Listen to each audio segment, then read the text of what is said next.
ಮಕ್ಕಳೇ, ಈ ದಿನದ ಕಥೆಯ ಹೆಸರು ಆಕಾಶದಲ್ಲಿ ಮಿನುಗುವ ನಕ್ಷತ್ರ ಅಂತ ಹೇಳಿ. ನೋಡಿ, ಆಕಾಶದಲ್ಲಿ ನಕ್ಷತ್ರಗಳು ಹೊಳಿತಾ ಇರುತ್ತವೆ. ಮಧ್ಯದಲ್ಲಿ ಒಂದು ಚಿಕ್ಕ ನಕ್ಷತ್ರ ನಿಧಾನವಾಗಿ ಹೊಳಿತಾ ಇರತ್ತೆ.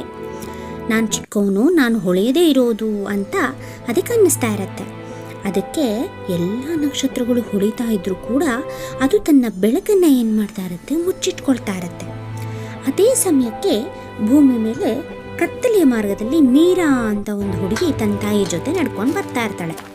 ಅವಳು ಅಮ್ಮ ತುಂಬ ಕತ್ತಲೆ ಆಗಿದೆ ಅಂತ ಅಳ್ತಾ ಇರ್ತಾಳೆ. ಅದನ್ನು ಕೇಳಿದ ಆ ನಕ್ಷತ್ರ ಆಶ್ಚರ್ಯದಿಂದ ನೋಡುತ್ತೆ. ನಾನು ಕತ್ಲೆಯಲ್ಲಿ ಯಾರಿಗಾದರೂ ಸಹಾಯ ಮಾಡಬಹುದು ಅಂತ ಅನಿಸಿ ಪ್ರಕಾಶಮಾನವಾಗಿ ಹೊಳೆಯುತ್ತೆ.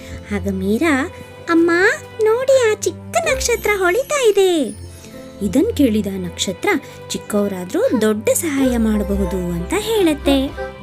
ಈ ಕಥೆಯ ನೀತಿ ಏನು ಅಂತ ಅಂದರೆ, ಚಿಕ್ಕವರು ಮಾಡಿದ ಸಹಾಯವು ಕೂಡ ದೊಡ್ಡದಾಗುತ್ತದೆ ಅಂತ ಹೇಳಿ ನಾವು ಈ ಕಥೆಯಲ್ಲಿ ತಿಳ್ಕೊಳ್ಬಹುದು.